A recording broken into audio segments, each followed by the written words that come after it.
بشيء من المرونة قرر زعيم كوريا الشمالية افتتاح العام الجديد دون التخلي عن طموحاته النووية والبالستية.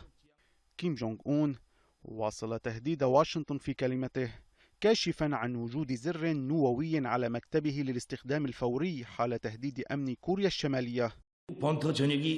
كامل الأراضي الأمريكية ضمن نطاق ضربتنا النووية، والزر النووي دائما موجود على طاولة مكتبي. عليهم أن يعلموا هذا ليس تهديدا بل حقيقة.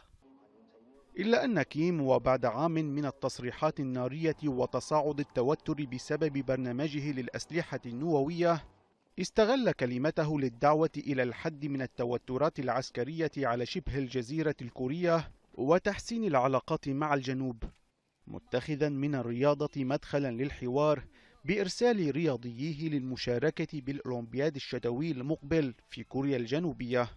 تلويح كيم بغصن الزيتون تجاه جارته الجنوبية لقته سول بالترحيب والترقب الحذر. فكيم وخلال العام المنصرم اختبرت بلاده صواريخ باليستية عابرة للقارات، وأجرت سادس وأقوى تجاربها النووية في سبتمبر في تحد للتحذيرات والعقوبات الدولية.